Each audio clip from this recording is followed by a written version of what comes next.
राजस्थान के ब्यावर जिले के विजयनगर में समुदाय विशेष के युवकों द्वारा स्कूल में पढ़ रही नाबालिग लड़कियों को फंसाकर ब्लैकमेल, यौन शोषण और धर्म विशेष में आस्था रखने के लिए मजबूर करने का मामला अब तूल पकड़ता जा रहा है। मामले को लेकर स्थानीय लोगों, अभिभावकों और हिंदू संगठनों ने विरोध प्रदर्शन कर मामला दर्ज कराया।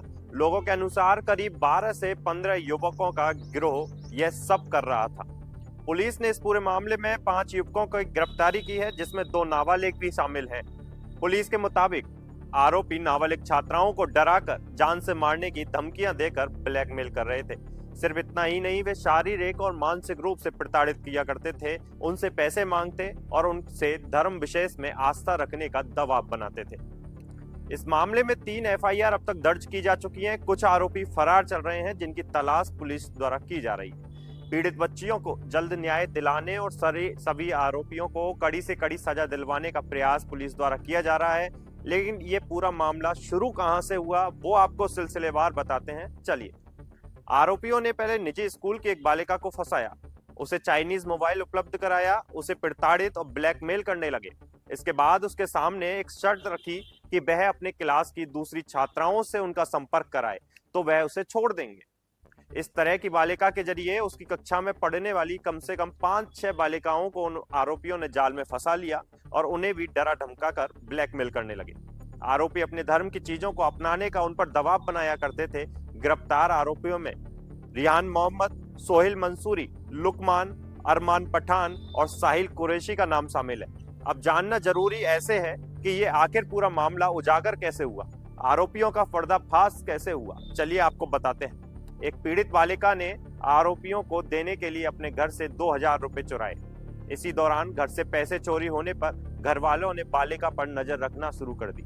इस दौरान उन्होंने बेटी को किसी से मोबाइल पर बात करते हुए पकड़ लिया। उससे पूछताछ की तो सारे मामले का खुलासा हो गया। पीड़ित परिवार ने लव जिहाद के तहत यह पूरा मामला दर्ज कराया है। पुलिस ने योजना बनाई और आरोपियों द्वारा बालिका को दिए गए मोबाइल के जरिए उन्हें जाल में फंसा लिया।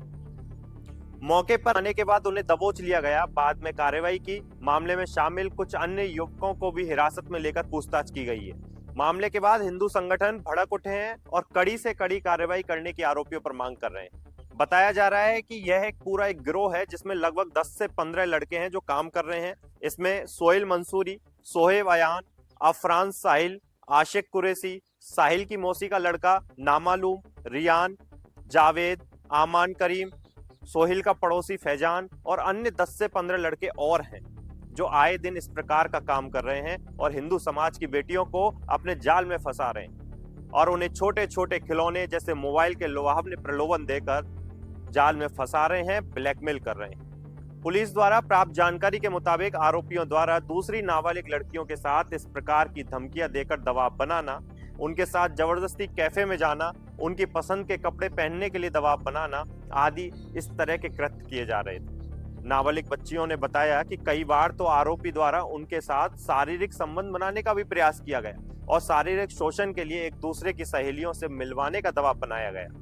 जबरन कलमा पढ़वाया गया, रोजा रखने के लिए बाध्य किया गया और मना करने पर घर वालों को भी जान से मारने की धमकी दी गई।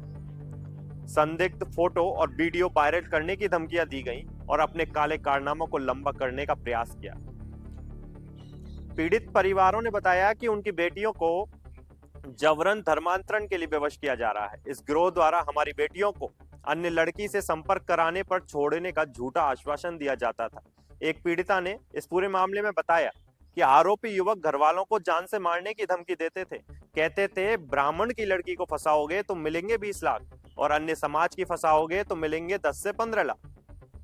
पूरे मामले को साल 1992 में हुए अजमेर ब्लैकमेल कांड जैसा बताया जा रहा है, उससे जोड़ा जा रहा है, जिसमें आरोपी एक ही प्राइवेट स्कूल की बच्चियों को टारगेट करते थे और ब्लैकमेल कर इस तरह का कारनामा किया करते थे। खैर, अभी इस पूरे मामले में पुलिस द्वारा जांच चल रही है। अगर कोई अपडेट इस मामले से जुड़ा नया आता है तो भायाजी डिजिटल मीडिया अपने दर्शकों तक पहुंचाता रहेगा। हमारे साथ बने रहिए। प्रदेश की अन्य गंभीर मुद्दों को जानने के लिए हमारे चैनल को अभी सब्सक्राइब जरूर करें।